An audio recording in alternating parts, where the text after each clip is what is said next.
Good morning and thank you for joining us on Daybreak on Trust TV right here in the Federal Capital Territory. We sincerely apologize for starting at this time. It was due to circumstances beyond our control.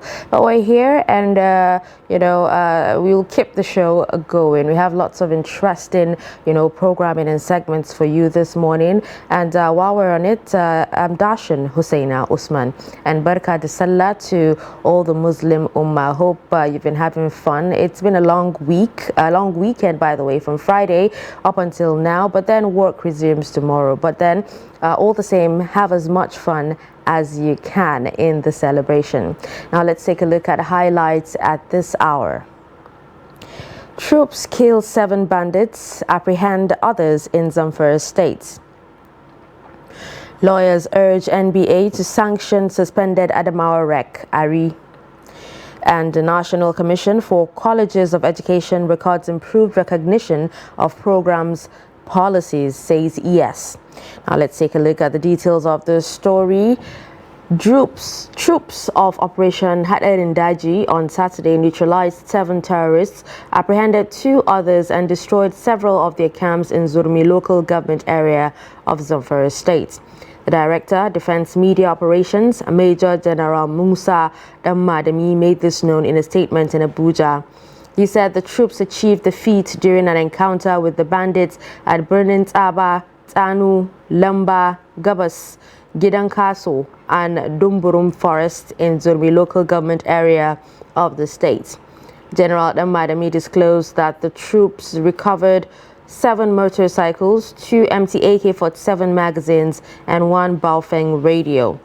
According to him, following the arrest of a terrorist informant on April 21, troops conducted a follow-up operation and arrested another 2 terrorists at the Shinkafi town in Shinkafi local government area of the state. The Director of Defense Media Operations said the military high command commends troops of Operation Hader-in-Daji and encourages the general public to avail troops with credible and timely information on criminal activities. Now moving on to more stories. Lawyers have called on the Nigerian Bar Association to apply punitive measures against the suspended resident electoral commissioner in Adamawa State, Yunusa Hudu Ari, over alleged misconduct. The legal practitioners under the auspices of Justice House International Organization, a non-governmental organization, made this call in a petition it addressed to the president of the NBA, Yakubu Maikyau, in Abuja. The lawyers averred that apart from breaching the Constitution and the Electoral Act, Ari's action in declaring one of the candidates in the Adamawa governorship election as winner while results were yet to be fully collated had dented the image of the NBA. The group urged that the NBA president to cause an investigation into the incident and also refer Ari to legal practitioners disciplinary committee for disciplinary proceedings and adequate sanction imposed on him to save the name of legal profession in Nigeria. Now, finally, the Executive Secretary of the National Commission for Colleges of Education, Professor Paulinius Chijioke Okwele, said the Commission had recorded a monumental turnaround and improved recognition of its programs, policies of teachers, preparation institutions in general. Professor Okwele said these were made possible in the last 2 years since he took over the affairs of the Commission in March 2021.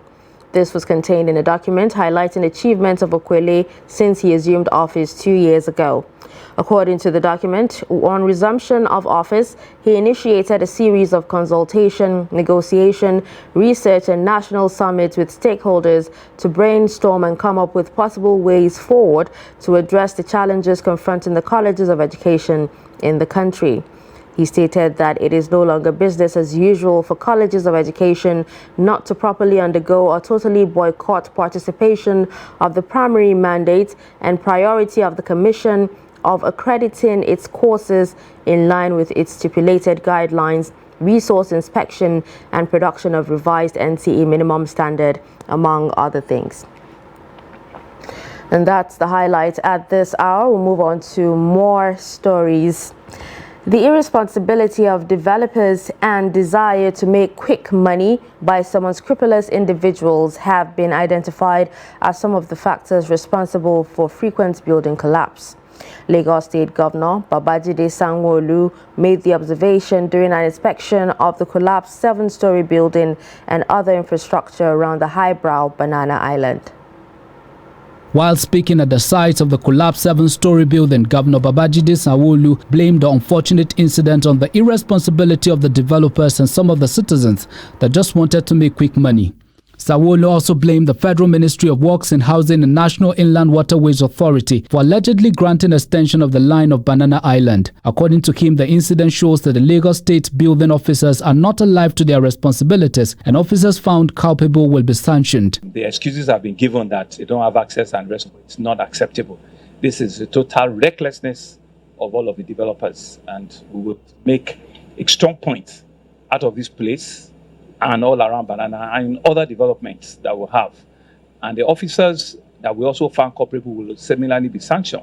The governor, who was accompanied by state officials, include Commissioner for Physical Planning and Urban Development, Mr. Tayo Bamgbose Martins, Special Advisor on Works and Infrastructure, Mrs. Araminde Adeyoye, and Special Advisor on Special Duty, Mr. Mobolaji Ogunlandi, also ordered the demolition of the 3 two-story buildings in the area. At 310 close, he ordered the demolition of 2-story building because it was illegal structure without approval. Also at 306 close, the governor ordered the removal of 2-story building adjacent to each other because they were constructed under the pipeline and underwater. He also said that an external 7-member committee had been set up with 2 weeks' mandate to independently ascertain what had gone wrong and come up with a robust plan that could be enforced going forward. Right now, we've set up a small external committee, a 7-man committee, who we've given them 2 weeks to independently also ascertain, what has gone wrong here. And so they should finish their work by maybe towards the end of next week or thereafter. And so this will also further strengthen our hand, to be able to come up with a robust, work plan that we can, enforce going forward. Lagosians are hopeful that the state government can enforce proper regulation to curtail the frequent building collapse in the state. According to the Building Collapse Prevention Guide in Nigeria, Lagos State has recorded 115 buildings in the last 10 years.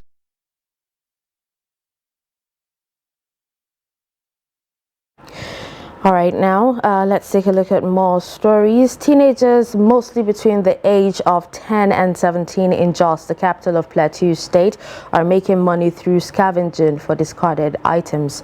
Now, the teenagers, who often search for the waste items from nooks and crannies of the city, told Trust TV's Ado Musa that they sell the items to scrap buyers at their collection centers. Ado Musa has the report.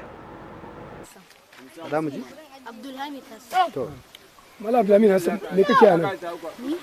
Na ka aune na asiya ana. Tana yin sana'ar bakwai kenan? Eh. Me yasa ka shiga wannan sana'ar? Haka kawai. Yau kwana na biyu ne, daga gidanmu nake kawo. Me yasa ka fara samuwa daga gidanmu kana kawo? Falima ake yi sai na kawo. Me kake so kai da in ka kawo me kake yi? Kyauta kake bayarwa a yanzu? Siya ake yi. In ka samu kuɗin me kake da shi? In na samu kuɗin abu dan siya da sani. Za ka sai kayan sallah. Kana zuwa makaranta?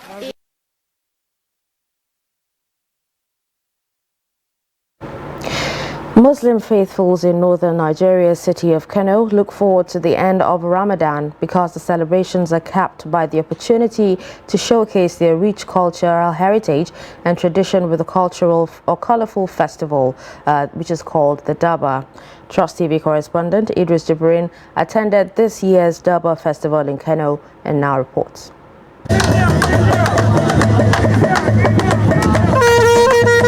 A dance in memory of ancient times, hundreds of years before Islam and the British arrived to Nigeria. The sons and daughters of Kanu are gathered to honor the arrival of their emir. An elaborate procession marking the end of Ramadan. It's called Hawan Doshe, a traditional horse riding in Kanu, relentless in motion, splendid in color, and breathtaking horsemanship. The event is going to be a joyous happy occasion, and we have plenty of them where I come from also. So we have, which also bring out the culture of our country as well. I think it's a great promotion for countries and states around the world to put out their word about what they do and how they do it. It's a historical event, very important in the culture of Hausa and for the people of the northern Nigeria, particularly Kano State. Very, very important, because it's a place where a lot of people can come together to celebrate and to watch the Hawan Daushe, that's a Doba, horse men displaying cultural and horse expertise. Hundreds and thousands of Kano residents turned out as Emir Amina Ado Bayero marched out his troops to the streets in celebration of Kano's tradition and culture's best. We are here with the horse riders and the Emir. They will come, and each of the traditional rulers, that is the Hakimis, who are the district heads, will come and pay homage, riding the horses to the Emir. Well, traditionally this is it, and it is something that will entertain the people and make the Salah a festive one. Hawan Daushe Doba is not only about marking the end of Ramadan, but also to remind the people on the importance of maintaining their centuries-old culture and tradition. Idris Jibrin, Trust TV News, Kano. What a colorful display of culture there at Kano Daba. Very interesting. I always used to look forward to watching when I was in Kano. Interesting. Yeah, okay, so as you can see, joining us right now is Sunday Michael. He's my co-anchor for this morning. Good morning, Mr. Sunday. Good morning. Thank you for joining us. It's my pleasure, as always. How's the holiday been for you? Well, no holidays for journalists. Definitely. We've been on and off just to make your day complete, and I hope we are providing you those savory entertainment and information that you need to make this long holiday worthwhile. Definitely. Once again, thank you very much for joining us. All right, so we'll go on a quick break, and when we come back, it'll be time for the newspaper review.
Trust TV, documenting the Nigerian story.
necessarily tribal or regional.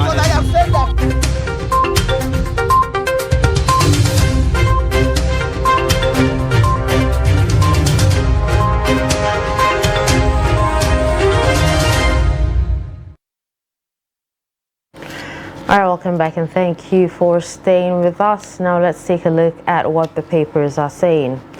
Beginning with Daily Trust newspaper, here we have the lead story that talks about Sudan crisis. Federal government begins evacuation of stranded Nigerians tomorrow. We have riders here that says 5,500 waiting for government action. Students move to Ethiopia, cry for rescue. Airplanes bypass airspace. You can find details of that on page 4, and there's a pictorial of people fetching barrels with water in southern Khartoum amid water shortages caused by the ongoing crisis. Now moving on to more stories. At the top of the page there, Tinubu returns today amid National Assembly leadership contest. We also have, as Buhari's tenure ends, auto policy remains elusive. Details on page 19. Matawaleri instates Emir suspended for turbaning bandits leader. We also have more stories. Hunger, sickness hit Niger IDP's camp. We also have man killed trying to settle quarrel over urinating point. And I'll follow your Adwa's steps to actualize Katsina people's mandate, says Rada. And these are some of the stories on Daily Trust newspaper. And moving on to The Guardian this morning, it leads with the headline, Rising Poverty, Cost Dumping eSIM Adoption, Impacts on Nigeria's Card Production. You'll find the details of the story on page 6. And two other major stories there on the front page. Ayetoro, Ondo communities slipping into Atlantic Ocean. And, Sudan, FG negotiates safe exit for stranded Nigerians. You find there the pictures of the Foreign Affairs Minister and the DG of the Nigeria in the Diaspora Commission. And two other stories, how unregulated estate agencies firm engage in multi-million naira scam. Another Lagos building collapses 24 hours after Sanwo-Olu's visit to Banana Island site. And you find those stories on the Metro page. And finally, Matawaleri State Emir suspended for turbaning bandit kingpin. These are the major stories on the front page of The Guardian. All right, let's take a look at the Punch newspaper. The lead story still talks about Sudan conflict. Government seeks Egypt support to rescue 5,500 Nigerians by road. We have writers here that says federal government warns as Nigerian students pay $100 for dangerous roads. We are waiting for Sudanese government to provide safe corridor for evacuation, says minister. And there is a pictorial there of Sudanese refugees and supporters protesting the ongoing civil war between two factions at the Dam Square. All right, so let's move on to more stories. At the top of the page there, Nigeria's indebtedness to World Bank now 6 trillion naira. NLNG Train 7 reps summon Dewu Saipem over workers' petition. Police launch manhunt for fleeing Adamawa wreck. We also have on the bottom of the page there, Tinubu may return today to meet APC NWC. 2 children, 5 others burned to death in Lagos-Ibadan highway crash. And LASG blames developers as another 3-story building collapses. These are some of the stories on the Punch. And moving on to The Nation newspaper, staying with the issue in Sudan, Nigerian students lament ordeal in crisis-torn Sudan. And with the riders, it is dangerous to evacuate over 5,500 citizens without clearance, says federal government. US, UK, France, Russia move out nationals. One wonders how these other countries are doing it, and how it does appear that only the Nigerians that seem to be waiting for some kind of clearance. We'll get more details when we come to the analysis. And 2 other stories there on The Nation. Police begin probe of suspended Adamawa wreck. Expectations from Tinubu by Niger Delta leaders. Namani asks Obi to discontinue petition. And another story, building collapses in Lagos. 3 ways out of debt crisis, and this is coming from renowned economist Rewani. And finally, we have 40% pay rise excites federal workers.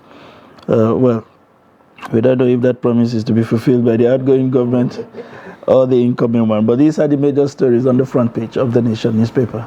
All right, let's move on to this day newspaper. Decades of gas.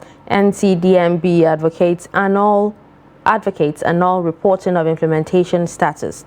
NMDPRA finalizing on domestic gas price tariffs in support of initiatives. We also have federal government amid global dynamics, economic trade alliances crucial for Nigeria's prosperity. We also have Eid. Obi celebrates with Muslims in Onitsha. Faleke confirms Tinubu's return today, mobilizers welcome. We also have the lead story that still talks about Obi meeting Muslims, says Nigeria is one, only divided by politics, declares he's never discriminated against anyone on religion basis. Bola queries exclusion of Igbo from Tinubu's inauguration committee, says it signposts marginalization, lack of vision. APC dissolves presidential campaign council. And then there's a pictorial there of Eid lunch with Shatima, a vice president-elect, seen with Governor Babagana Zulum during a Salah lunch organized by Zulum in honor of the vice president-elect in Maiduguri. And then finally, federal government pledges to evacuate Nigerians back home from Sudan in the next 2 days. And moving on to Business Day, the niche paper that looks at what's happening in the world of business. It has this big story. The trillion naira government scheme struggle to curb poverty. And the story has other riders there. Nigeria's borrowing from China triples to $4 billion under Buhari. Private sector outline how Tinubu can reduce poverty. We have pictures there of some female Muslims during the 2023 Eid Fitr prayer after the Ramadan fasting at the Ile-Zik prayer ground, Ikeja, Lagos on Friday. Colorful pictures there from these young women. And to other stories, malaria vaccine seen easing pressure on Nigeria's household income. You want to understand how? Please pick up the copy of today's Business Day. And of course, you have an analysis there right above the nameplate. 3 years on, Nigeria's decade of gas remains just a slogan. Tanky projects stall on funding, government inaction.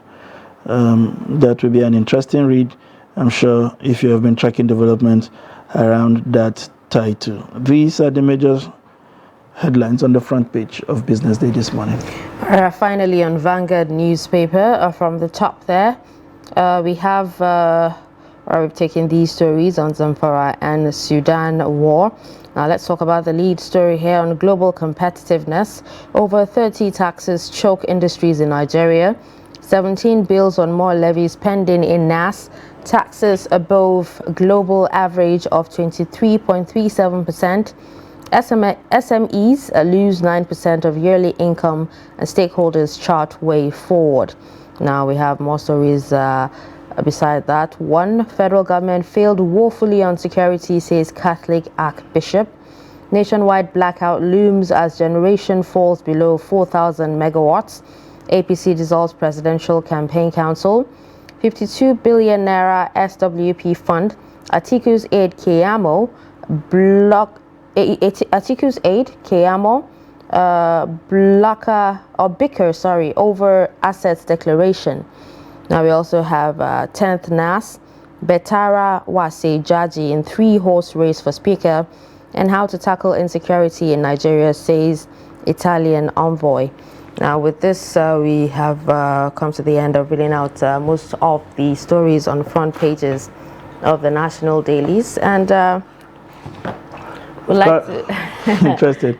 We have joining us one of our own, Mr. Kande Amadu. It's a pleasure to bring you back to the studio. Thank you very much. We seem to have massacred your Salah plans. I hope we are forgiven nonetheless. it's the Nigerian story. Yeah. Every time there's the need for us to wake up, we sort of, we behave like time, we have control over time and space. I was listening to Professor Akiyemi, the veteran international ambassador of repute, who said, we seem to be a master at last minute approach. Exactly. 2-3 days ago, the government said they are still watching the situation in Sudan, when every other governments were practically evacuating, including a country like Uganda. Today, they are waiting for clearance from a government that is distracted with a war in its hands before they are able to move in to evacuate. As a matter of fact, one of the papers said we are negotiating with Egypt to evacuate by road to Egypt. What exactly do you think it's going on with our government and the stranded Nigerians in Sudan? It's interesting. I think there is just this lack of focus. Maybe because of the transition between two governments, but there is, a glaring lack of focus, a glaring lack of the feeling of consciousness about the danger that is present. There is a clear and present danger to the Nigerians that are in Sudan. And government doesn't seem to, in fact, in the news yesterday was the fact that they were even thinking of setting up a committee. Do you set up committees at periods of times like this? So it's all excuses. You're negotiating, you're looking for safe corridor, you're setting up committee, you're waiting for clearance, and what needs to be done is very clear. And even the president had to avoid the airspace. If the president, who is some 35,000-40,000 feet above sea level, had to go around. What becomes the faith of Nigerians on the ground? What options do they have at this point? Well, I think Nigeria will finally get around to it. We normally do this in the last minutes. That sense of urgency. And the truth is that if you go to Nigerian missions all over the world, there's this red tape that is always present. And the Nigerians there that are resident in those countries will tell you that when it comes to issues of their welfare, of their protection against countries, against the policies of countries in various parts of the world, the Nigerian missions are sadly lacking. Now, I'm not a diplomat, so I won't want to belittle the work of the diplomatic missions there. But this is what we've heard, because I've been to several countries, even in Africa. And Nigeria is supposed to be the giant of Africa. And you find out that if you speak to these people one-on-one, there are those challenges that it seems that there's so much red tape and you can't get around. And so there's the need to develop more consciousness about who we are. Because if we say we are the giant of Africa, then we must treat our citizens as our main priority. The US regards one citizen as can't afford to lose one citizen. Here we are dilly-dallying when lives of over 5,000 citizens are at stake. And the Nigerian students there, it may be a perception, but the Nigerian students there are saying it's only Nigerians that are left stranded in that country. And desperate times calls for desperate measures. You actually have them paying $100 just to evacuate themselves, because they don't have trust in the government itself. So what is the mission in Sudan doing? That's the question to ask. You understand? And there are some emergency funds that the mission in Sudan should first undertake before even looking to, the Nigerian government to come in and help. So what is happening really? These are questions that should be interrogated. Interesting question we should ask. We saw these incidents play out in Ukraine. slightly over a year ago. Yeah. Every other country made effort. We waited until our students had to particularly take trains to Budapest. We were saying go to neighboring countries, to the neighboring country. Budapest, go to wherever before the government can make efforts to meet you, midway. It's unfortunate how these things operate. We have, I think, outside the Ministry of Education, the Foreign Ministry is the second biggest ministry in this country. Coordination around this ministry should be better than what you have seen, as you have pointed out. Still staying with this issue, Matawale is in the news again. What is really happening? That's the question. What's this whole concept of suspending people for what is a glaring offense, something people had condemned, and then waking up somewhere down the line and reinstating. At first, when that story was up, we understood that it had the blessings of even the state government in a way, because they were doing everything possible to curtail the incidences there. But when the outcry became too much, it was suspended. Now that the governor is on his way out, he has reinstated it. What do you think is happening here? I think first and foremost, there is damage control. About a government that wants to, well, the government is on the way out. The governor is on the way out. So he's going to try and mend broken fences before he leaves. That particular incident raised a lot of eyebrows. And you can understand the eyebrows it raised. This is a person that is described as a repentant bandit, and you give him a chieftaincy title. I mean, the optics were just wrong. Yes, if there was any way, and you know, we're now coming full circle. The Zamfara state government is saying in this release that they now recognize that it was peace-building efforts that led to the conferment of that title. And I don't understand, was there no other way to go? Because we seem to forget that the repentant bandits, there are lives there's kidnapping, there are crimes, major capital crimes that the man has committed. So basically, repenting doesn't absolve you. Repenting doesn't absolve you of anything.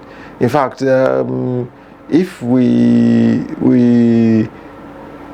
were very considerate of the laws in this country, then that man, if he's too large for government now, would have maybe it will be on a wanted list. He won't be receiving chieftaincy titles. He'll be on a wanted list, awaiting justice whenever they can reach him. Maybe the situation now is too volatile to reach him. But sometime in future, the government will reach out and clamp down on him. And that's the way it should be done. So it's double speak. It just shows that then in issues of conflict resolution, we don't really take very serious because the optics are just bad. Okay. All right, so let's talk about the Adamawa State Rec, INEC Rec. He's gone AWOL. Police has actually launched a manhunt for him. And you also have the NBA, some lawyers, a coalition of lawyers, asking the NBA to disbar him for what he did. So let's have your thoughts. Well,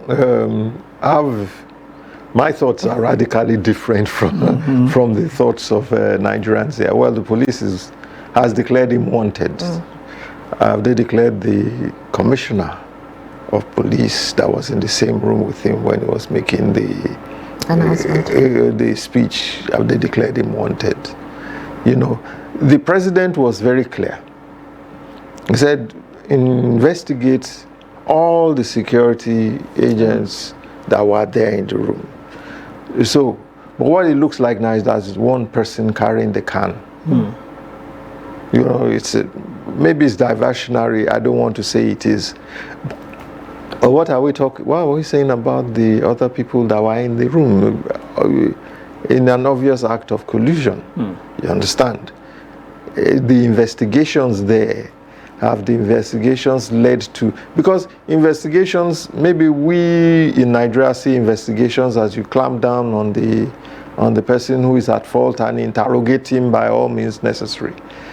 What about the investigations around? Has, you know, what led to what emboldened a man to look at the law, a lawyer, and circumvent it publicly, you understand? And then, you know, having interrogate here is declared AWOL, diversionary tactics, if you ask me.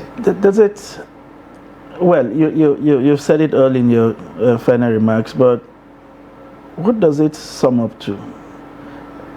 Femi Falana was in a sister channel the other day and was saying there seemed to be a link between that declaration and an acceptance speech that took place in some other venue. Accepting a declaration in itself that has no place or basis in law. No. So why are we quiet about what appears to be a triangle? A triangle. Because very clearly the person who made the declaration has now distanced herself from the action. Now, funny, isn't it? Yes, even that though if she had approached a court to say uphold that declaration. But now she's saying INEC was that, and you know, it's funny. Because if this had flown, she would have been the main beneficiary. And so nobody is saying anything about her, probably because she's a politician that is linked to the ruling party. And you find out that's how that will be swept under the carpet.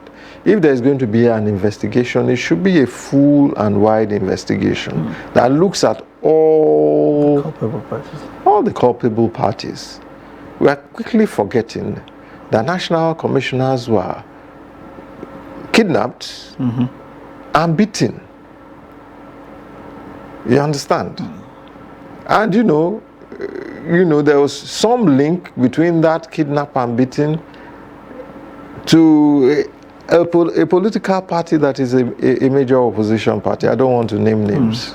You understand? Yeah. So there are so many angles to this story that investigations should bring up. So to come to tell us that the resident electoral commissioner is AWOL and they've launched a manhunt for him is, you know, I'll give you a funny story. The former chairman of the pension, Maina, was declared AWOL by police. One afternoon like that, he strolled into the villa. The police escort. Strolled into the villa. The only thing that happened was that he was prevented from seeing the president, because you know, up to that point he had free leeway to enter.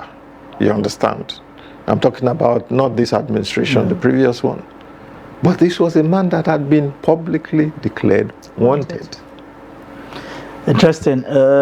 Conversation continue to range around these issues. There are those who are even beginning to come up with a conspiracy theory that even the inconclusive election you had in Adamawa may have been so because of one or two tamperings by these parties that have shown the level of desperation that is now calling for the investigation of that entire process. We'll see how this government is able to clean itself out of this. But very quickly, the president in waiting is expected back in town. The atmosphere has been somewhat quiet, other than his spokespersons lighting up different points, as it were. But we heard that the Presidential Campaign Council has been officially dissolved, and is now coming in ahead of the inaugurations to probably, first of all, wade into the leadership choice for the National Assembly and other matters.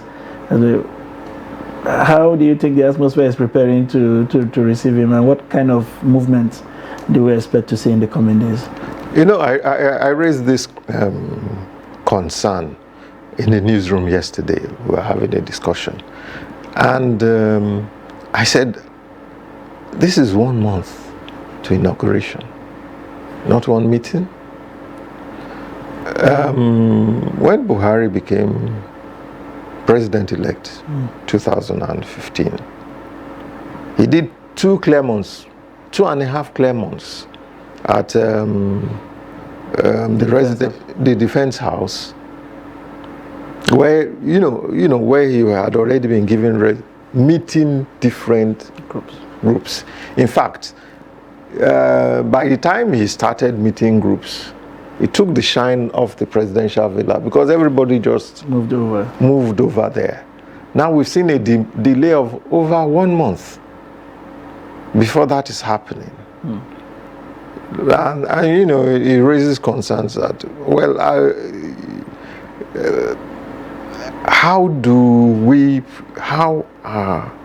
how is he preparing for government? Because when Buhari got into power, he now took 6 months to appoint his ministers.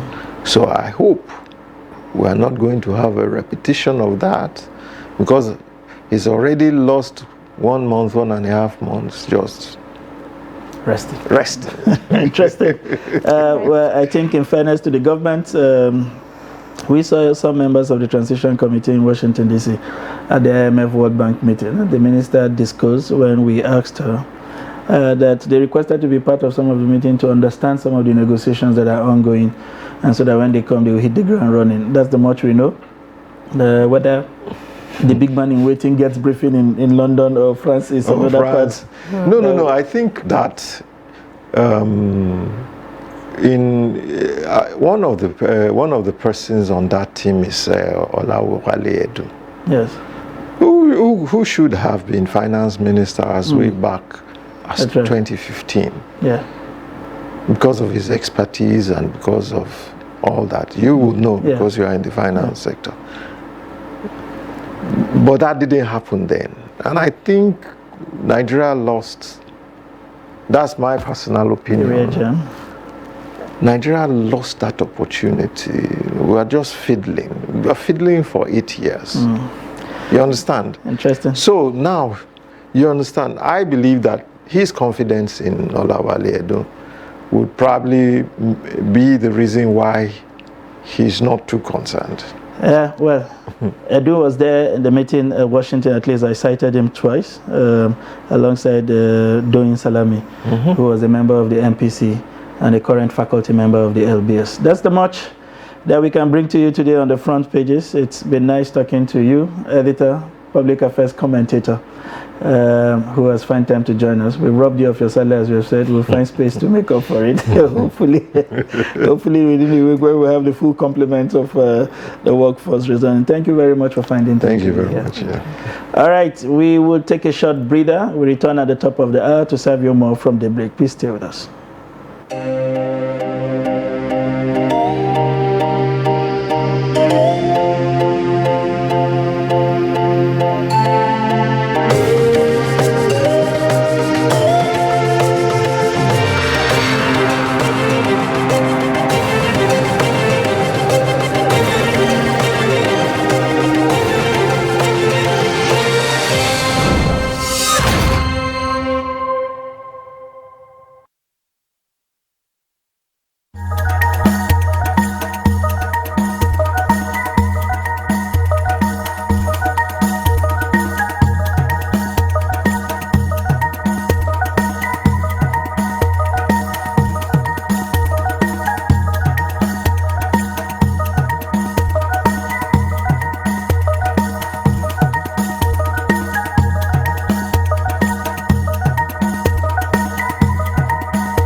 right, good morning, and thank you for joining us on Daybreak. It's a beautiful Monday morning. Yes, Barka da Sallah to the Muslim Ummah, and we're live on Trust TV in the Federal Capital Territory.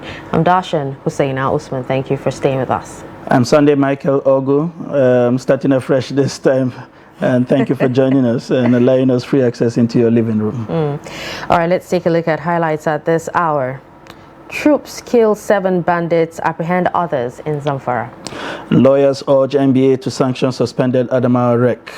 National Commission for Colleges of Education records improved recognition of programs, policies, says ES. And now the details.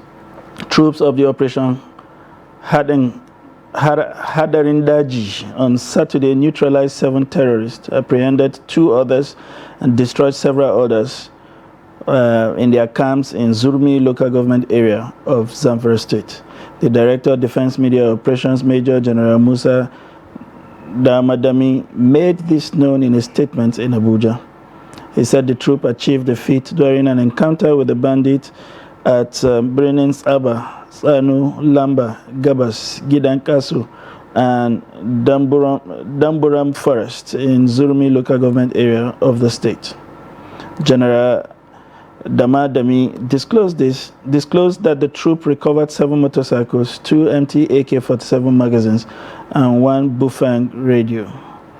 According to him, following the arrest of the terrorist informant on April 21st, troops conducted a follow-up operations and arrested another 2 terrorists at Shinkafi town in Shinkafi local government area of the state. The Director of Defense Media Operations said the military high command commends troop of the operation Hadarindaji and encourages the general public to avail troops with credible and timely information on criminal activities.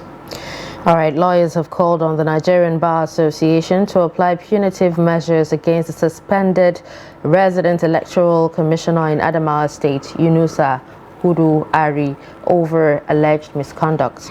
The legal practitioners under the auspices of Justice House International Organization, a non-governmental organization, made this call in a petition it addressed to the president of the NBA, Yakubu Maikel, in Abuja.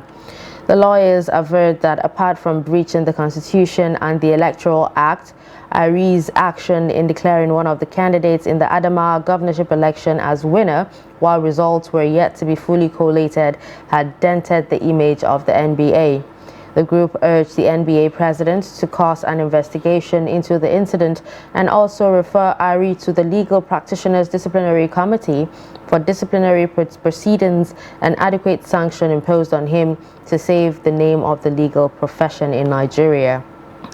And moving on, the Executive Secretary of the National Commissions for Colleges of Education, Professor Paulinus Chijioke-Okwaweli, said the commission had recorded a monumental turnaround and improved recognition of its programs, policies, and activities of teachers' preparation institutions in general.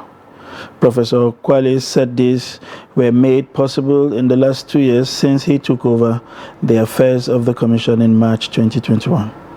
This was contained in the document highlighting achievement of Okwaweli since he assumed office 2 years ago. According to the document on resumption of office, he initiated a series of consultations, negotiation, research, and national summits with stakeholders to brainstorm and come up with possible ways forward to address the challenges confronting the colleges of education in the country. He stated that it is no longer business as usual for colleges of education not to properly undergo or totally boycott participation of the primary mandate and priority of the Commission of accrediting its courses in line with the stipulated guidelines, resource inspection, and production of revised NCE minimum standard, among other things. Right, with that, so we wrap up the highlights at this hour. Let's move on to more packages. The irresponsibility of developers and desire to make quick money by some unscrupulous individuals have been identified as some of the factors responsible for frequent building collapse. Now, Lagos State Governor Babajide Sanwo-Olu made the observation during an inspection of a collapsed 7-story building and other infrastructure around the highbrow Banana Island. While speaking at the site of the collapsed 7-story building, Governor Babajide Sanwo-Olu blamed the unfortunate incident on the irresponsibility of the developers and some of the citizens that just wanted to make quick money. Sanwo-Olu also blamed the Federal Ministry of Works and Housing and National Inland Waterways Authority for allegedly granting extension of the line of Banana Island. According to him, the incident shows that the Lagos State building officers are not alive to their responsibilities, and officers found culpable will be sanctioned. The excuses have been given that they don't have access and rest. It's not acceptable. This is a total recklessness of all of the developers, and we will make a strong point out of this place and all around Banana and other developments that we'll have. And the officers that we also found culpable will similarly be sanctioned. The governor, who was accompanied by state officials, include Commissioner for Physical Planning and Urban Development, Mr. Tayo Bamgbose Martins, Special Advisor on Works and Infrastructure, Mrs. Aramindi Adeyoye, and Special Advisor on Special Duty, Mr. Mobolaji Ogunlandi, also ordered the demolition of the 3 two-story buildings in the area. At 310 close, he ordered the demolition of 2-story building because it was illegal structure without approval. Also at 306 close, the governor ordered the removal of 2-story building adjacent to each other because they were constructed under the pipeline and underwater. He also said that an external 7-member committee had been set up with 2 weeks' mandate to independently ascertain what had gone wrong and come up with a robust plan that could be enforced going forward. Right now, we've set up a small external committee, a 7-man committee, who we've given them 2 weeks to independently also ascertain, what has gone on here. And so they should finish their work by maybe towards the end of next week or thereafter. And so this will also further strengthen our hand, to be able to come up with robust, work plan that we can, enforce going forward. Lagosians are hopeful that the state government can enforce proper regulation to curtail the frequent building collapse in the state. According to the Building Collapse Prevention Guide in Nigeria, Lagos State has recorded 115 buildings in the last 10 years.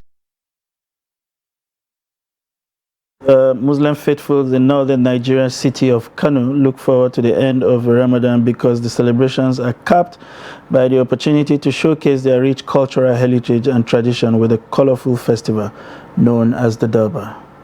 Trust TV correspondent Idris Jibril attended this year's Durbar festival in Kano, and that brings us the report.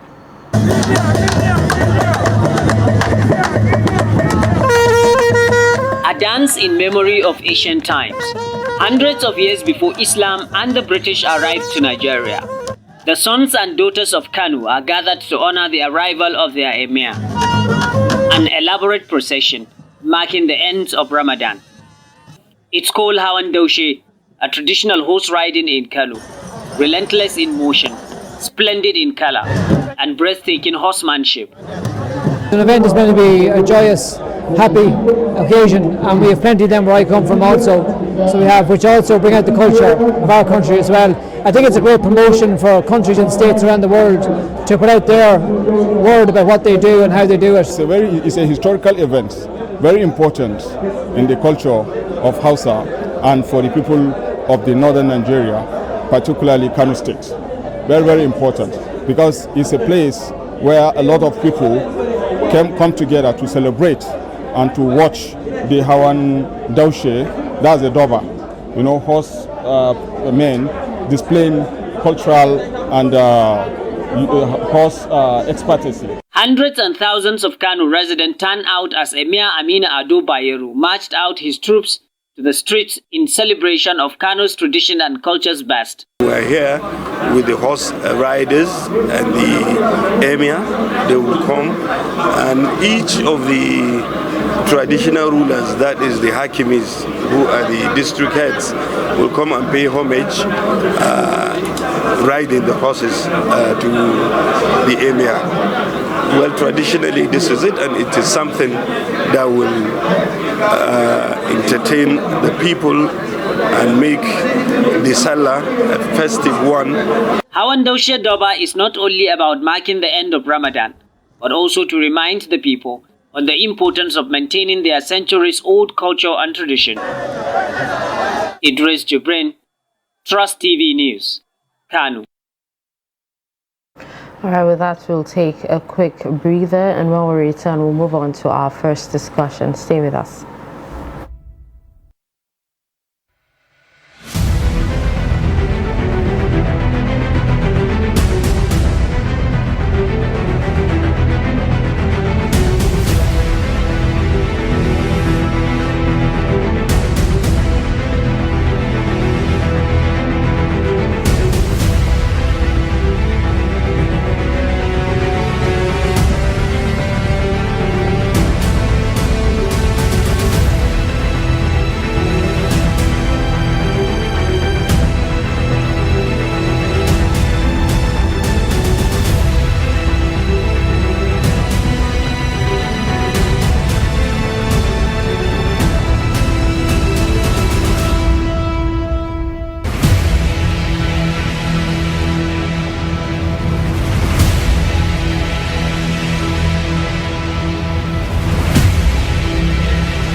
right, welcome back and thank you for staying with us on Daybreak this morning. Now let's move on to our discussion. According to statistics, not less than 271 collapsed buildings represent 50% of a total of 541 recorded cases in the country between 1974 and 2002. Now, out of these figures recorded within the past 10 years, at least 531 persons have died as the menace of crumbling structures continues to plague the country or plague the nation's built industry. Now, the statistics also revealed that of the 271 collapsed recorded in the past decade, 115 cases representing 42.4% of the total number were recorded in Lagos State. Now, this morning, to discuss more on this worrisome development is the Chairman, Council of Registered Builders of Nigeria, that's Corbon, Dr. Samson Okpalua, right here in our studio. Good morning. Thank you so much for joining us on Daybreak. Thank you for having me. Let us also extend the congratulations of Trust TV to your inauguration, even though you have been in the office for a couple of months. It's your first time here, so we want to congratulate you for attaining this position at such a critical time in the life of our country. Thank you very much. So just before you ask the question, it's also worthy to note that the Council of Registered Builders of Nigeria is a corporate body empowered by law, among other things, to regulate the practice of building construction, maintenance and management in Nigeria. So regulating and controlling the practice of building profession in all its aspects and ramifications, and also conducting professional accreditation of tertiary academic institutions and training facilities for the building profession. Thank you, Usaina.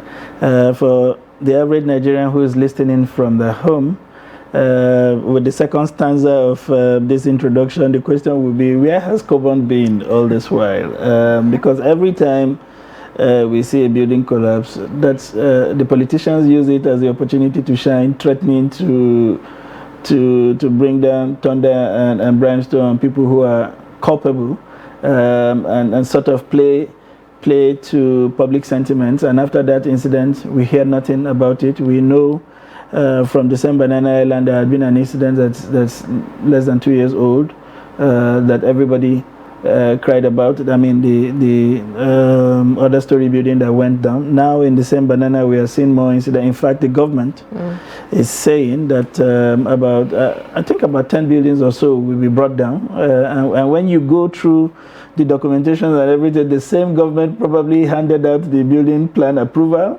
and had gone round. You see them put paint houses and say stop construction. And after a while, construction continues and nobody says anything. What exactly has been happening in our build sector? Thank you very much. It's a pleasure to be here and to be exposed to the Nigerian public. I want to say Barka de Sallah too, just like you have been expressing this felicitation to our countrymen and women. Building as a profession has been with us since the 18th century. And you would realize also that every animal, every group of species of animals, they provide for their own habitation. And shelter is a fundamental need of man. In fact, indeed, is the second on the hierarchy of needs. So building has been with us for a long time, from the time men started to aggregate and to provide for themselves. As a Council of Registered Builders of Nigeria, our profession was recognized by law in 1989. A decree was enacted, and that decree transmuted into the present Act, B13, Laws of the Federal Republic 2004, which is Section 1, Subsection 2 is what your colleague just read out as our mandate. We have been around, and our membership spreads across the country, and we are the experts in the production of buildings and the construction management of building in use and during construction, and in fact pre-design too, we have inputs. When you talk about building in the economy, it's a subset of the built environment. We have other built environment structures. So all of them together is called built environment. Now for building structures, we are the heart of the production. That's the builders. And that's why we are called builders. When a builder builds houses. Now, there are other actors that come to play because we are the professionals in the process of putting the building up and of managing it until it's the end of its useful lifespan. But we have to do this under laws and in collaboration with other professionals. The recent collapse that you alluded to has raised a lot of the challenges we find in the industry. And what are those challenges? You find the challenge of poor governance. You cannot build without design. And designs are not implemented without approval. And the approving authority is by land use decree of 1977, which we are still operating, and trusts the responsibility of approval on the state governments, not even the federal government. So when you find the state governor now accusing the federal government, it's strange because planning approval, development approval is domiciled in the authority of the state government by the act. And in the Federal Capital Territory is in the Ministry of Federal Capital Territory. Nobody should run away from that responsibility. Now, whether it is being implemented to the letter and correctly is the issue. Now, how are we implementing it? You will find that in the building environment, there are a number of reasons that the sort of collapse we are talking about can happen. It could be regulatory. And in regulatory balance, there are different aspects of regulation. The material that is to be used in the construction of building is regulated. That's why we have the Standard Organization of Nigeria. Every item that is put into a building project has a standard. And that's what is captured and defined. And that's what the owner of the building pays for. That's what the contractor or whoever is paid also to implement is supposed to put in. And if he doesn't put that in, it can cause failure. Then who works on the site is regulated. Nobody should be carrying out an assignment for which is not licensed for. We have various categories of professionals that interface on a building project, and each one has got its specific rules and responsibilities. There are boundaries, and we have bodies that regulate and license this. If you cross boundaries, you'll be carrying out a job for which you are not competent. All right, just to further expand this conversation, on a number of times when we have had the privilege to visit building sites outside the shores of this country, right before you get into the site, there are all kinds of what you call certifications by the gate. If you go into a pharmacy, you will see them boldly hanging license that permits them to practice. The barber shops has a license that permits him sort of to operate as a legal business. So you will find safety clearance, you'll find all kinds of people, including the regulatory platforms, saying this is strictly under regulations and they are permitted to do these things and all kinds of compliance. Why do we find it difficult to get those kind of seals around building sites in Nigeria to sort of assure people around the environment or Nigerians in general that this is properly regulated? And where we can't find those, then it becomes imperative that we raise the alarm about what is going on there about suspicions that whatever is going on there could be illegal. Yeah. Ordinarily, common practice demands that a building should be erected in a regulated environment, which means there should be boundaries. And by law and convention, which I'll come to later in our country, every site should have what we call a site board that indicates all the professional actors on that project. And once you move into the site, excuse me, you find that there are even areas that you cannot go because of health and safety reasons, because the site is an environment of hazards, and there are different levels of hazards.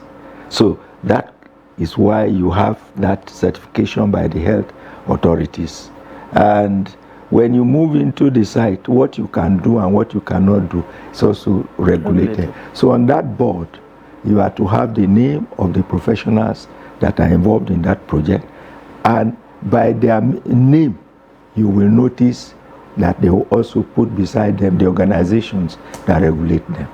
If you are an architect, it is clear that ACON regulates you. If you are an engineer, it is clear that COREN regulates you. If you are a builder, it is clear. So, but we more or less do not follow these rules, especially on the smaller projects. It's mainly the big government projects that you find this.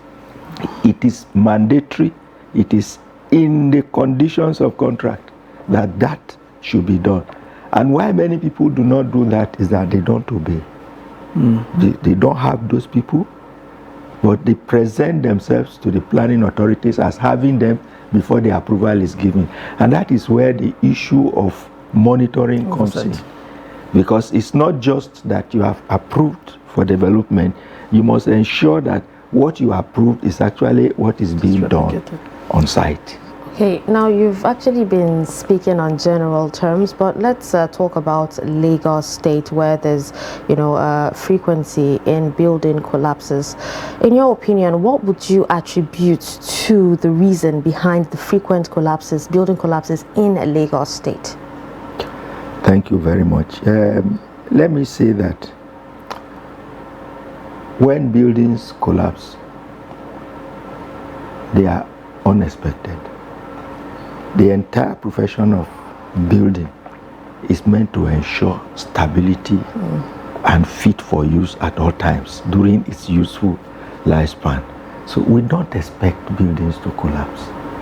So it is an exception rather than the norm. But when it begins to happen with such rapidity and regularity as we are seeing, especially in Lagos, is indicative of a systemic failure. And that systemic failure is, from the recent studies we have carried out, in about 5 collapses, it's about regulation, and it's about monitoring, and it's about the place of revenue drive as against correct practices. So if you find a situation where a contravention has been done, and I can pay for the contravention as a penalty, it will not encourage me to continue to meet up with that condition. And most of these conditions that we have in the building construction industry are for safety purposes. They are not superfluous.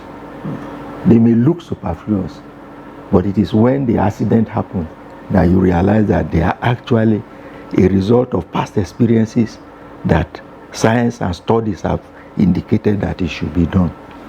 So when you look at, particularly Lagos, it's a commercial capital of the country, there's a lot of need for building infrastructure, and it is very profitable because of the high demand. There's a huge demand, and the cost is enormous. There's a lot of funds that goes into it, and so many business interests are involved in a building development But however, it is important that we should ensure that the rule of law applies on our building sites, just like every other facet of the society. Why it continues to happen, I must say, is because there are no sanctions for the past, no major sanctions for the past collapses. So if there is no sanction, there is no deterrent. I don't think in the past 5 years, for instance, thank you for the statistics you reeled out, how many people have been sanctioned. And when you talk about this sanction, without cutting you, yes, we begin to wonder where the sanction should come from. For instance, in the bulletin, as you would have heard, the lawyers are calling for one of their own to be debarred. What has Cobon done about his own professionals that have been culpable in all of these collapses, especially the ones coming from Lagos, before we then begin to talk about what the Lagos state government or the federal government have done? Thank you very much. Building is a multidisciplinary activity. You find that the architect designs, the engineers design, the builder builds. Yes. Okay? So when a building collapses, we have in Cobon, we have what we call the Project Evaluation and Monitoring Unit in all the states of the country. We will visit. First of all, our intention of visiting is to help see what can be mitigated on that site so that there is no further loss of life or contingent danger to other surrounding structures. Secondly, what happened? Thirdly, who is the builder in charge? We have not been able to find any of those structures that the builder was in charge. That's the bane of collapse in our country. People are being engaged to build who are not builders. But I've heard this argument, sorry Usena, from your contemporary, the ACON presidents, about who should be in charge. The architects will always tell you because they designed, they are the project managers and everything rise and fall with them. The builders will always tell you that because they are to manage the process, they should be in charge. So there is always the argument about who calls the shot with regards to the development of a building as the project manager. So who should have been in charge? Thank you. That's a very interesting question, and it is, you know, we tend to bring our feelings as Nigerians into every sector of our life endeavor. The question of being in charge does not arise. I said earlier that it's a multidisciplinary activity. The law that sets us up says what each person should do on a building site. Now, when you come to the actual implementation of the building, casting concrete, laying blocks, fixing, that is the builder's job. No architect will come and say that is his responsibility. So what we are saying, you know, and there is no argument, because building is not only being produced in Nigeria, it's a worldwide endeavor. People are constructing houses. We have colleagues all over. We schooled internationally, and we are still schooling internationally. So it's not here that we'll be fighting over turf. It only shows that there is some local ingress in the way we reason and think. The question of being in charge does not really arise. What is important is do what you are professionally equipped, licensed, and an expert in doing on a building site. It's not a chieftaincy title. It's not, you don't inherit it. You learn it, you acquire the competence, you deploy it for the benefit of your client. So I don't think there's be any argument on that. But when you come to the day-to-day, from the day you start clearing site, it is the responsibility of he does the clearing of the site. He digs the foundation, he supervises the artisans that work. You know, building as a profession, except when we have what we call system building, in which you manufacture the building and come and assemble it on site, is a continuous activity. So somebody has to be in charge of that continuity, and that is the builder. All right, so let's go back to Lagos. Within 24 hours, we've actually seen 2 building collapses, and seen the Lagos State Governor Babajide Sanwo-Olu shut down some construction sites within the Banana Island. Now, what's the risk of the same occurrence, the same building collapse happening, to properties, similar properties within Banana Island? I want to commend the Governor, His Excellency Babajide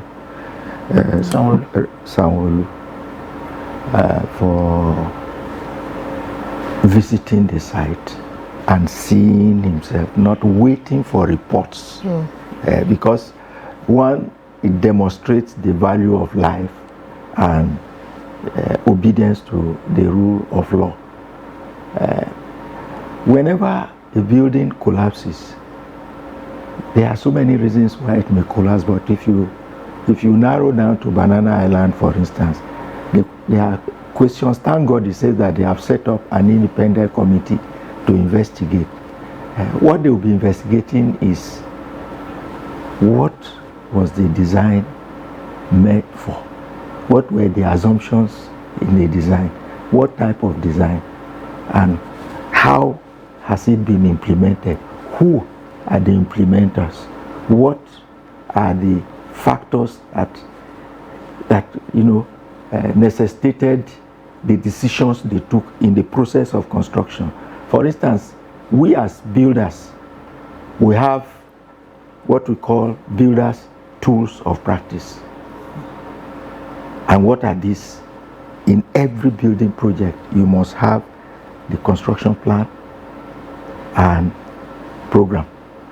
This is what I will do at this time, and so and so, from one stage to another, and so on and so forth.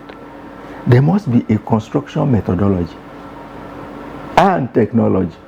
How am I going to do it? How do you achieve this objective? And it's not something that you just think out of the box. You have to sit down and, as a professional, have it all written down.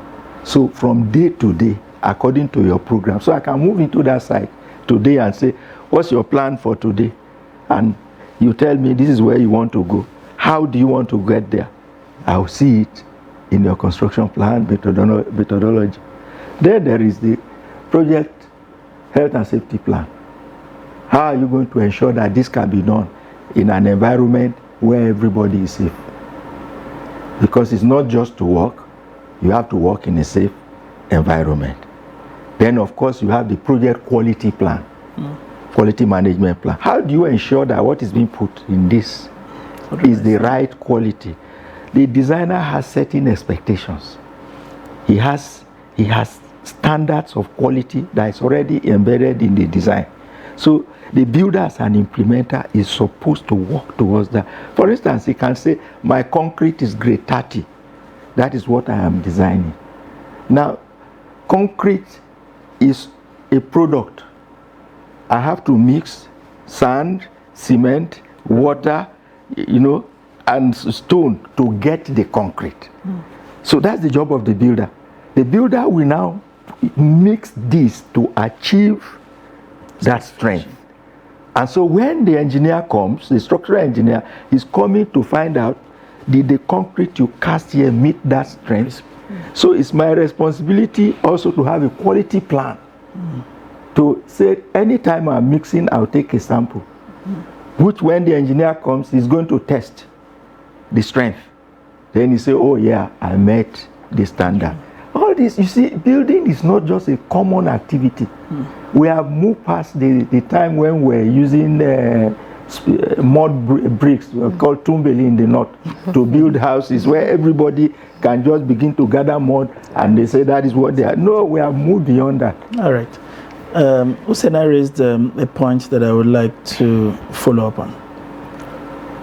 In Lagos particularly, we are beginning to see a different kind of development, largely because of what the state government calls land reclamation. Banana Island is an artificial island, if you like. A good part of the linkage between Victoria Island and Ekpe, where some of those mighty buildings are sitting on. In fact, if you use the local buses, they call them sandfield. And today we have a mega project known as the Atlantic City. Yes. We have seen, even from videos online, that in places where they have done similar things, like in France, in Dubai, for instance, which is a pace setter for those kind of developments, that the substructure, the columns underpinning those structures drive very deep into the soil to touch base with the natural earth, no matter how long that base is, to provide some level of stability in the event of massive storm or extreme weathers, as the case may be. From your experience and exposure around all of these artificial islands we have in Nigeria, do you think we are deploying similar technologies and safety measures because these collapses are beginning to look like we are just putting tons of loads on loose base, and when there is a little shift, everything just gives way. Is that exactly, because that's how it plays out in my mind, and a number of Nigerians, we are beginning to come to the conclusion that all these artificial islands are beginning to, we say nature is now fighting back and they are beginning to give. Is that what is happening? Well, let me say that I come from the north central zone, the geopolitical zone of this country, and the decision to be reclaiming sea when we have a lot of land in Nigeria is a different kettle of fish. I don't subscribe to it, but that is what is happening in Nigeria, and maybe because people do not want to move to the hinterland to develop the rest of the country. A few weeks ago, I was studying why Nigeria decided to establish Abuja. And one of the reasons is the congestion in Lagos. And if at that time, in 1976, Lagos was congested, you can imagine what it is now. And why we have not yet taken that political and national decision to move into the hinterland, and if we are a country. But having said that, I'm also, as a professional builder, I can build anywhere. Buildings can be erected anywhere. In the sea, you can build. So it depends on the preparation and the information you have about the terrain in which you are going to build. For instance, on a reclaimed land, just like you said, the type of foundation you are talking is called piling. It might interest you that oil platforms are buildings actually, but floating on the sea. And people live there. So it's possible to build on the sea. And then all you need to do is to get the geotechnics and the structural engineering right, that you are building on a foundation that will support the structure that is coming up on top. A cursory look at the collapse that happened in Lagos, the information I have from those who visited site was that it was actually an accident that happened.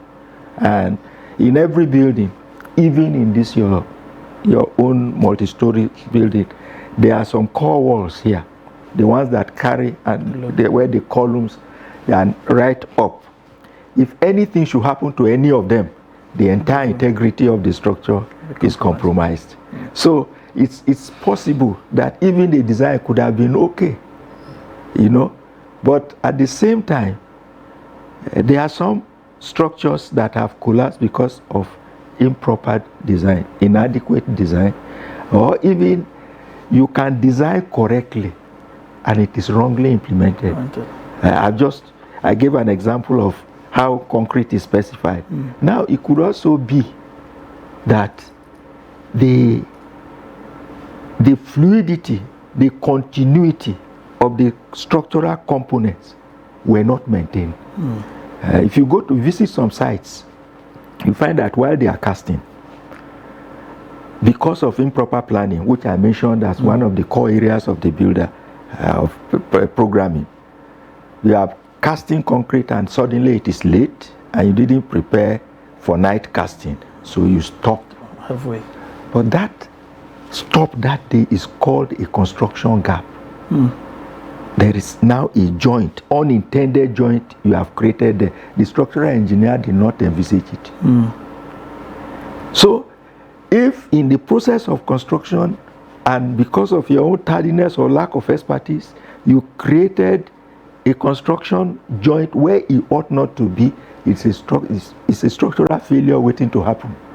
So there are so many reasons why such a thing should happen. And that's why we are saying, let's deploy expertise to handle our issues. The time where anybody thinks they can just do anything has passed in this country. Okay, so what do you think building collapse, the effect of building collapse is on the economy, especially when it comes to property investment? It's massive.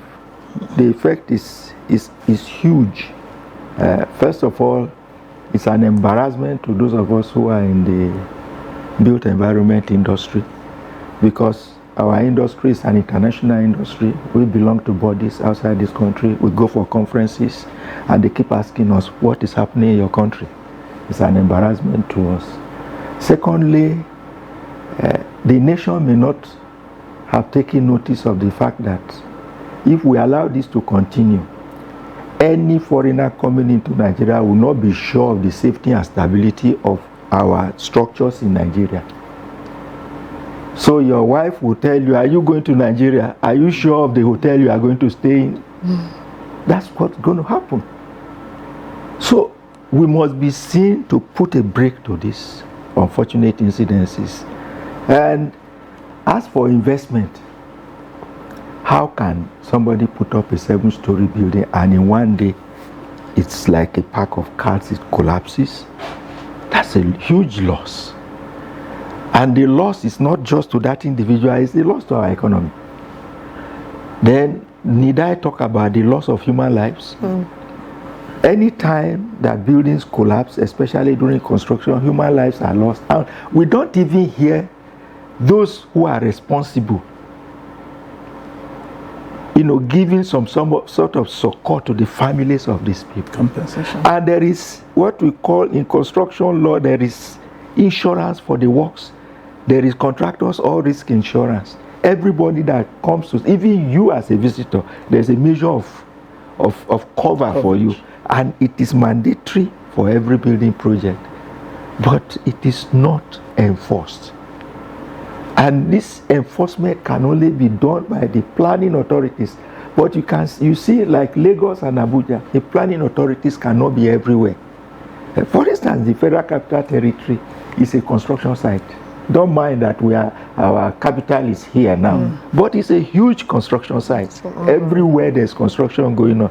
So how many people will you recruit in the planning development control, they call it in Abuja, and planning LAPSCA or something in Lagos to go around all this? You can't recruit everybody, but you can use a PPP arrangement.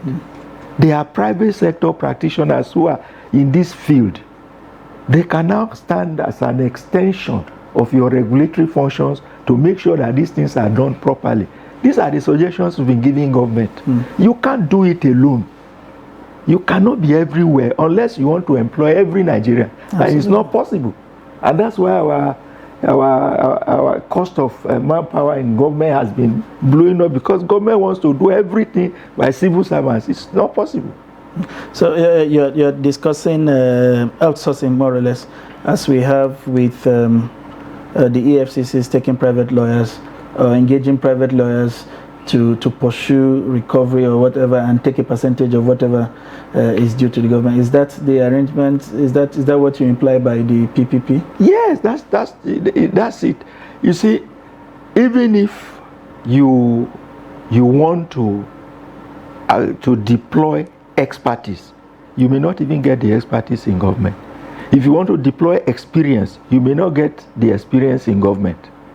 So it's good for government to synergize with the professional bodies, and then you get these consultants who will now take responsibility for this supervision and monitoring, and then reporting back. They are not to do any other thing apart from ensuring that what the planning authorities have approved is what is being implemented. And if it's not being implemented, they report back.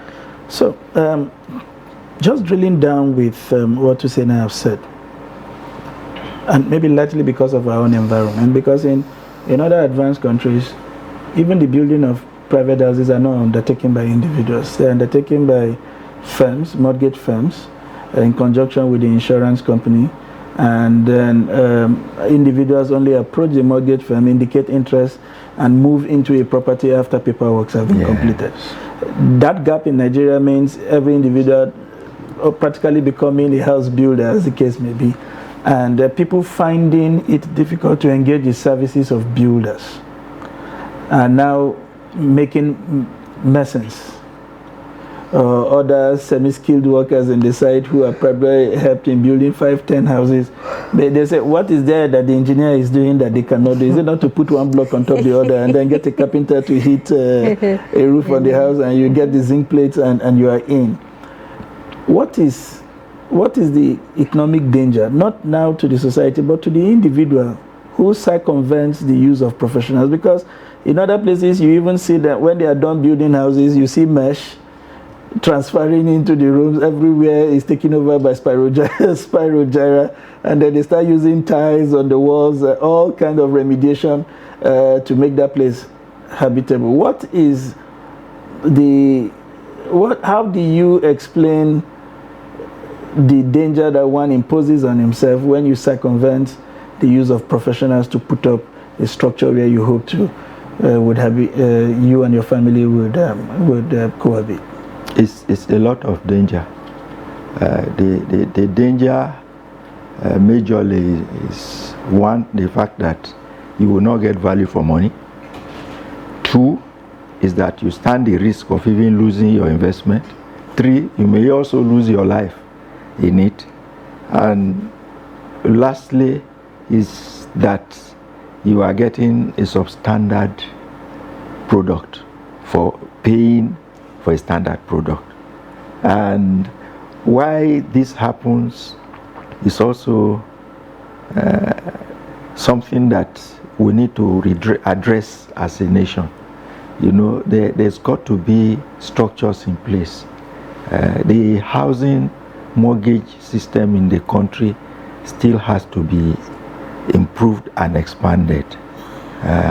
The cost of funds is a huge disincentive even to investment in buildings.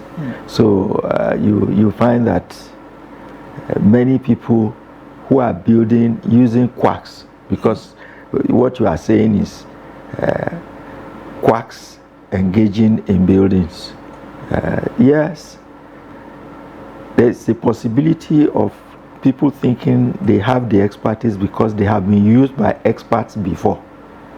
But no two buildings are the same. Just like you are not building in exactly the same location. The expert now has the ability to determine what is right at a particular time. Now the person who was building under instruction does not have that background knowledge. And that's why you find spirogyra and moko and all those things that you were saying. Many houses in Abuja here have that challenge. You have ingress of water coming in. It's simply because the damp-proof course was not professionally handled. Or they think that it's even a waste of time. You know, somebody says, this is German floor, it's okay. They just can't. What is German floor? You know, they don't even know the right name. So if you want to build right, you engage a builder. That's what we say. You know, but you can decide it's your money, it's your resources. However, the Real Estate Developers Association of Nigeria is an association that created by the housing policy and is supposed to be supported and expanded so that the type of mortgage system and housing provision system that's available in the Western world can also be available to us. Ideally, it is the affluent and the rich that decides what they want for themselves because they can afford it. But the young, upwardly mobile youth just wants a simple accommodation. He doesn't need to bother himself about building. He can buy into one, and he still has lifespan, a lot of length of life ahead of him, and he's in employment. Those are the things that once the mortgage institutions are satisfied that they can pay back, they will buy the house for him or her, and she stays there. That's how it works. In fact, it will lower corruption in our country because everybody's looking for money, and sometimes this desire for money is because of the necessities of life. If we make things a little bit easier for life to go on, the hunger for money that leads people into negative tendencies will be reduced. Interesting. It's been a wonderful conversation with Dr. Samson Okpalua, the president of chairman of Cobon in Nigeria, who has taken us through what has been an eye-opener on where to situate the recent frequencies of building collapse in Nigeria, and especially in Lagos State. He said something that is instructive to me. I've heard a similar proverb used once before by a good friend, Dr. Andy Heme. He said, no matter how long you have practiced as a nurse, it doesn't qualify you as a doctor. So no matter how long you have practiced as a quack or as a mason, it doesn't qualify you as an architect or as a builder. Stay within your sphere of specialization is another important information that he has preached this morning. We want to thank you very much for finding time to be here and for sharing your public holidays. We know how precious these rest days are, but we have had to itch into your own. It has been worthwhile talking to you, and I hope viewers at home have learned a lesson or two. Those who are preparing to build must have taken a lesson from your admonition. Those who are already building, I'm sure would be thinking twice about some of the things you have said. And for us as a people and as a country, I hope this government is listening and it's ready to do what is right, especially the incoming administration. We want to thank you for what has been a very interesting show. I am Sunday Michael Ogu. Let's do this again tomorrow. And I'm Dashan Husseina Usman. Have a wonderful week ahead.